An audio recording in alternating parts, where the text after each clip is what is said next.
د پکتیکا ولایت لپاره د کورونا وایرس د مخنیوي په موخه د 14 میلیونه افغانیو په ارزښت طبي او وقایوي وسایل او دوا واخیستل شوه. د کورونا ناروغۍ د مخنیوي په موخه د پکتیکا لپاره 10 میلیونه افغانۍ سهم ورکړل شوی و چې له جملې یې تر اوسه پر 21 میلیونه افغانیو بېلابېل طبي وسایل او دواګانې پلورل شوي دي. د پکتیکا والي ډاکټر مجيب الرحمن څمکنی وایي چې له دې وړاندې هم دغه ولایت ته د 15 میلیونه افغانیو په ارزښت د کورونا ناروغۍ د مخنیوي وسایل پلورل شوي وو. هغه زیاته کړه چې د دویم ځل لپاره یې هم د نږدې 14 میلیونه افغانیو په ارزښت طبي وسایل، دوا، روغتیایي کیټونه او 2 اراده امبولانسونه چې په خورا مجهز او سټنډرډ ډول جوړ شوي اخیستل شوي دي. څمکني وویل په دغو وسایلو کې ډیری داسې مواد اخیستي چې د کورونا ناروغۍ له ختمېدو وروسته هم د کارونې وړ دي او د ډیر وخت لپاره ترې ګټنه کیدای شي. او د دوهم ځل لپاره د یو منظم پلان په اساس تقریبا د 14 میلیونو افغانیو په ارزښت سره طبي وسایل او دوايانې او همدارنګه محافظتي کیټونه او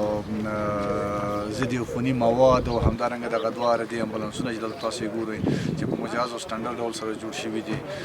تقریبا د 14 میلیونو افغانیو په ارزښت سره موږ واخیستله. د عامې روغتیا رئیس ډاکټر اسدالله رسولي وایي چې له دغو موادو سره به تر ډیره د کورونا ناروغۍ د مخنیوي په موخه اړین وسایل پوره شي، خو لا هم په ځینو برخو کې د موادو له کمښت سره مخ دي.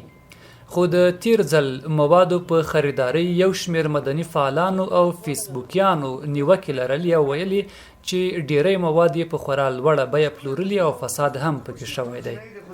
د رسولي په خبره چې دا ځل د وسایلو اخیستونکي شرکت پروډاډ ورکړی چې دغه مواد یې په خورا مناسب قیمت او د پکتیکا ولایت لپاره په 15 سلنه تخفیف پلورلي دي.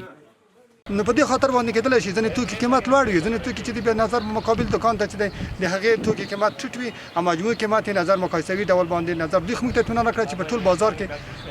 ټیټترین قیمت او د هغې څخه هم تاسو ته پکتیکا ته 15% تخفیف درکوم.